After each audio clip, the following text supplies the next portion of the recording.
Hello, everybody. Thank you for joining today's session. In this session, we will be talking a little bit about web apps. So what are web apps? This is really your web terminals for BS manufacturing. This is what you're going to go with once you implement BS manufacturing, or if you already have it implemented and maybe you're using the older style terminals. This is the new web apps. It's not that new anymore, but those are the web apps most of our customers use now as their tool to manage all their production processes. Okay, so of course you are the one deciding what do I want to show on my web app. If I log on, maybe I only have work order start, work order stop. Maybe if you have somebody else log on, they only can see quality control menu. You are totally in charge of that, and it works smooth. It has a very nice look and feel, and users really get very excited about it. Because what you really want is that you're going to be efficient in your production process. As we all know, production can be very complex, and if you have the correct tools, if you have the correct solutions, you're going to be so much more successful. You know exactly when something is done, you have real-time data. So, and our web apps will definitely help you. So the way you log on to your web apps, you open up the site and then you put in your card number, your terminal card number. So if I go in here, I click one and log in, you see this is my menu. In this case, I have everything pretty much because I wanted you to see it. But as I mentioned earlier, you are totally in charge. And if I log out from here and I go in as somebody else, you see that I have only three boxes right here. This is what I'm able to do. I'm able to log on when I come to work. This is my attendance monitoring. And this is really very nice because when you go here and log in, hey, I just arrived to work. Then you as the manager can see, hey, Rosie just came to work. I know she's available. She is on the floor somewhere.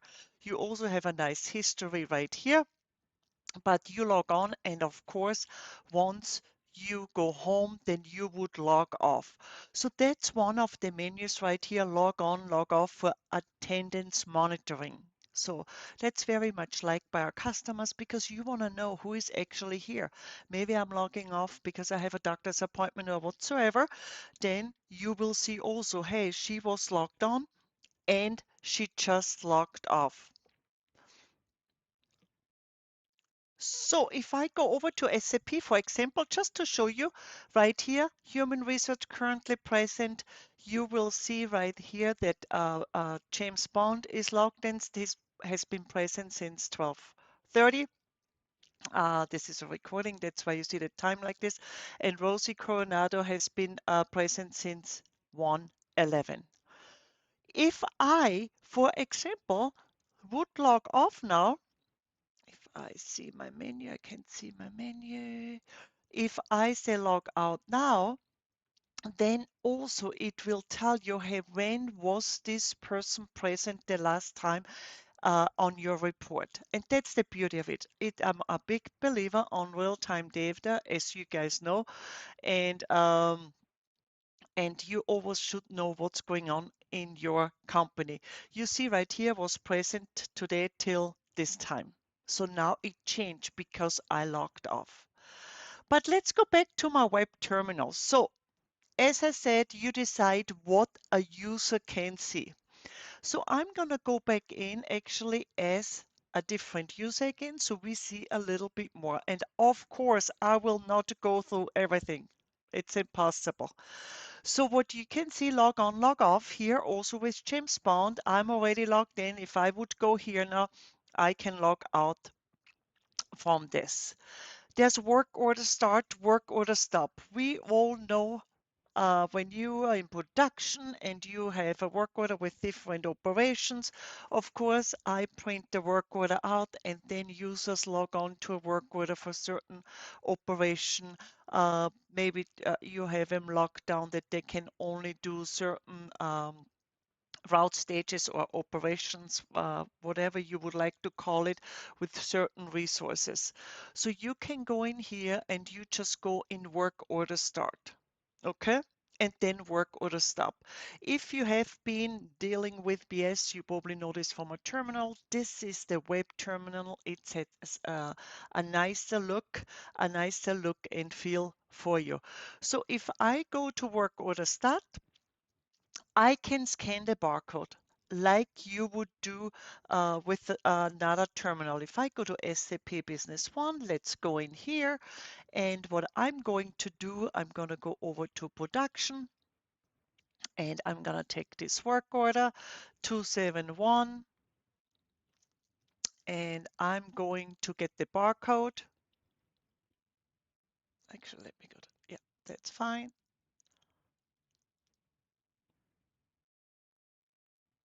Oops, here it is. Sorry, didn't see it. Copy. There we go. And if I go back to my work order S, I'm going to copy the barcode in here and find my route stage, my operation. Okay, now it's going to ask me, of course, hey, what is my available resources? Okay, this is the resource that's available. I click on it and I'm going to start producing it. And the beauty again, as with anything, with BS, if I go in here now to SAP Business One and I open up this resource, I refresh it, you see, I believe that's what we did. Rosie Coronado, James Bond just logged on. And Rosie Coronado is also working on it. So there's two operators working on it. So it's real-time data, and I cannot say this enough on any of our products. That's the most important thing, that you have real-time data. So in this one, I logged on earlier, and now James Bond logged in also. He's probably helping me with this route stage. And the same is, of course, with logging off. So you are in here, and then you can go in here to your menu and say work order stop. And what I'm going to do is, since I was actually logged in already as Rosie, I'm going to go back and switch my user, and I say work order stop. And again, you would scan in that barcode, you find it, and you see the look and feel is really nice. It says, okay, I've been working on it 34 minutes and I'm going to stop this work order. So this was my duration. What is the quantity I produced? So I'm just going to say I just did one, and this was a partial completion. Okay, as I said, if you guys are familiar with our other terminals, these are the web terminals, it does actually a little bit more. But it works exactly. It's the same mindset for you to register time and material in a very simple way. If I click OK here, going back to the work order, I always like to go back and show that, because I think it's so cool that you can follow what's going on. And if you go here, you see that I just logged off. I worked on it 34 minutes, but James Bond is still working on it. Okay, so even if you're on the web um, apps, you still have real-time data and it talks to your SAP Business One. I'm going to switch my user again, and we're going to go over here. So goods receipt PO. So of course you can go in here and receive items in from your purchase orders. That's of course also available. Here you would go and look for your purchase orders, or you would scan if you have a barcode. You know, this field up here is always scannable, and I'm really not sure what I have out there. You say, what is the target warehouse, my general warehouse maybe, and those are the items I'm gonna go receive in. Okay. and I'm going to receive both in. If there's a batch number or if you do a partial one, you're going to save it and it will do the goods receipt here also. So all this is available for you. Yes, you can do it in SAP Business One, of course, but many times you would like to have it, maybe have a terminal out there because you want to have real-time data and you do not want to go to a PC.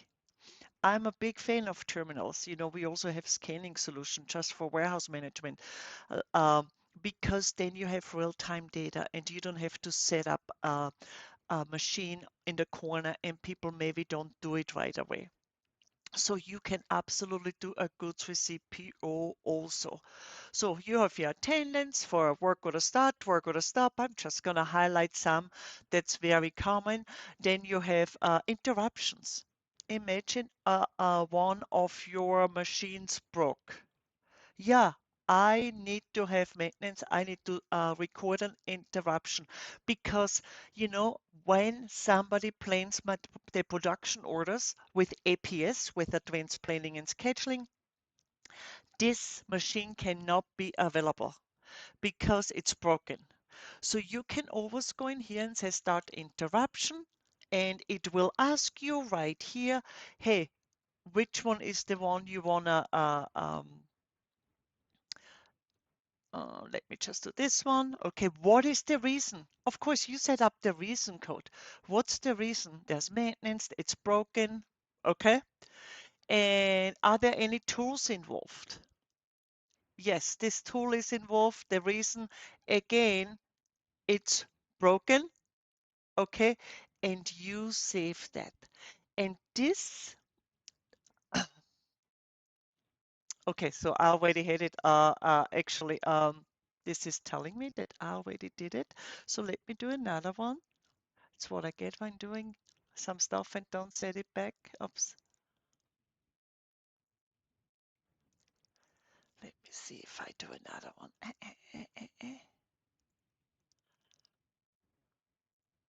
There we go. Sorry about that. That means I did this already. I interrupted it with a tool, and it says I cannot do it again. Okay, so interruption started successful. It says right here. And of course, if we go over, we can always see which resources are interrupted. You can always go to my report production in the system if you don't have a terminal, of course, and there is a resource interruption report. You start it, you view it, and it will show you, okay, show me the last 3 months or whatsoever, put in your parameters, and you know exactly the interruption data, what has been done, and also, of course, the reason and so on. Or you can look it up on the terminal also if you have access to the terminal. So again, real-time data, you know exactly what's going on in the system. And with the beauties of the interruption is because if you have a planner, they are planning with APS, this resource will not be available. You have to move it to another resource or maybe alternative resource and so on. Um, and if once you're done, the machine is broken, you probably do maintenance on it or, you know, do a work order on it and fix it. Then you can always say stop interruption and you go in here.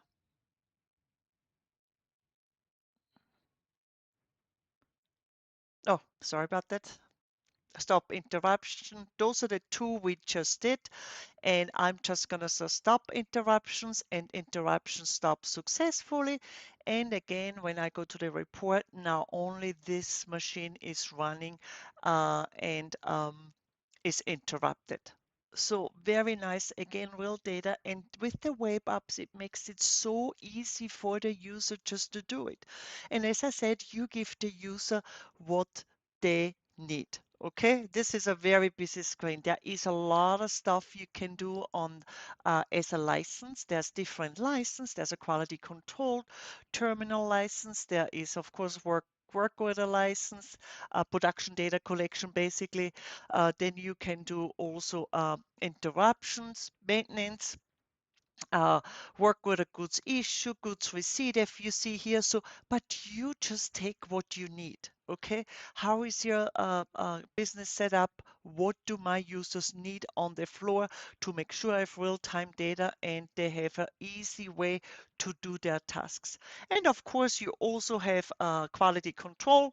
You can go in here, you find your quality control order as you are used to it. They're right here. You go here and then you put in your measurements. You have your minimum and desired maximum in this case, and you just put in there the measurements, what you're used to it, then you have, this the surface is okay or is not okay, and the package is damaged, package is okay, okay. If it's not okay, of course, this wouldn't be checked. And then you're ready to go and do your quality control orders. And again, you can view your batches, you can transfer depending how your orders are set up.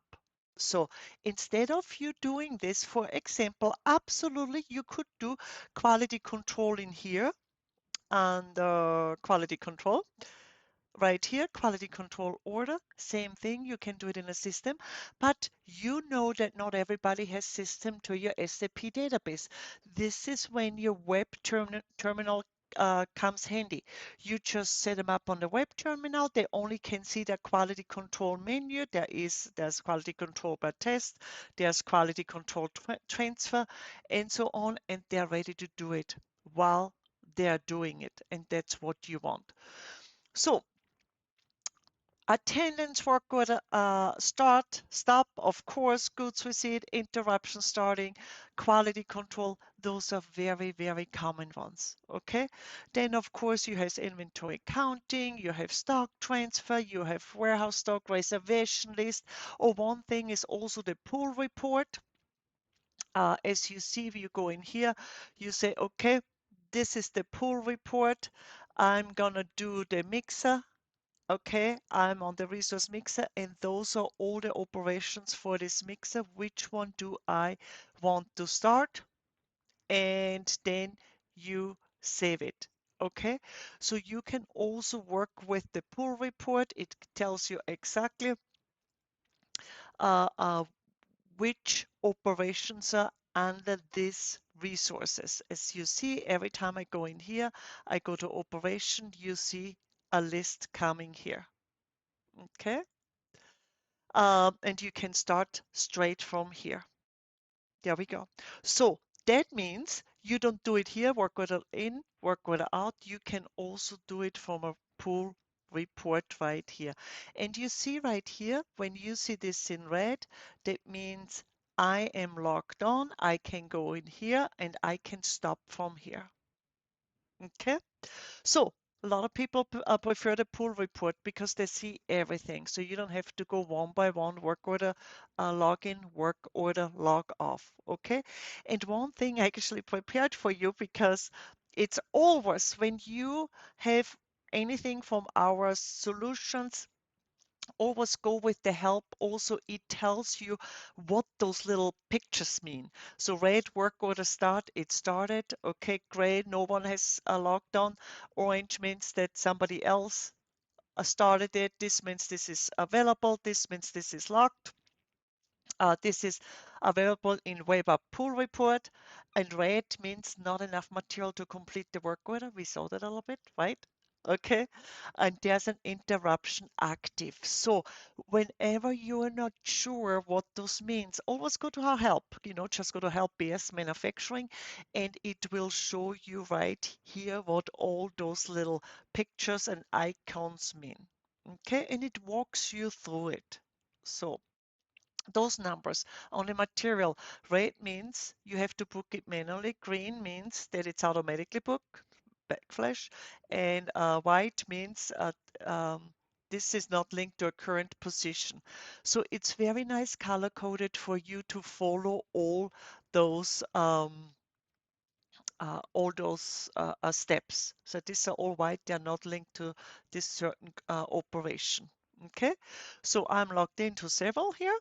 Okay, and I can always go in here and can log off, go to details, and I can stop it always from here. So that's the difference. You know, you have the pull report. I'm sure some of you are familiar, or you do work order start, work order stop. Okay. So now you might say, so this is all that stuff. How am I going to do this? I want to have it in a certain order whatsoever. I wanted to show you some of them. They're really the most popular ones. But then again, there is other stuff. Just read up on it. Ask us. We have nice documentation what each one does. But that's the way to go. As you saw, it's very nice. It's very user friendly. Has a very slick feel. So if I go in here now, I'm going to show you one more thing. That was the web apps. Okay, you might be familiar with this. That's APS, sorry, with these terminals. Okay, so a lot of people use now the web apps. So when you set this up, I'm going to show you something. You would go to human resource, and if I go to personnel, and I'm pulling up James Bond, and there's my web terminal group. If I go here, this is what James Bond has available. Okay, for the web apps, it's this icon. All this here is available for web app 2. So maybe you see I see log on, log off attendance. This is available for web version 2. That's what you will be using. This 2 is not. This one is only to have it separate. It's only available. No, it's not going to do it. It's only on the setup desktop terminals. So those icons, this is web version 2, this is web version 1, and this is desktop. So you know which is available on your web app. And if you want to move some stuff, you can always go here and say, okay, I really want to have this up here second. So I put it under my log on, log off. Ignore those two. Okay, I'm gonna save it. And if I go back to my web terminal and refresh it, there we go. There's my QC now here. So that's why you can play a little bit, but I wanted to run this by you because if I'm not in there a longer time, you see right here which menu there's available, and this is only for web version 1 of 2. This is for web version 1, the old one, so ignore that. And this is your terminal, desktop terminal. Okay, and I'm going to go back here really quick, and I'm going to go to myself because and if you go here, I have a different group. Of course, you have different groups. You guys understand that. And it's like, okay, Rosie, I'm going to add another app to her because I really want her to do maybe, I don't know, interruptions. Okay, maybe I want you to start stop interruptions. You see, this is actually web terminal 2, and I'm going to apply it right here.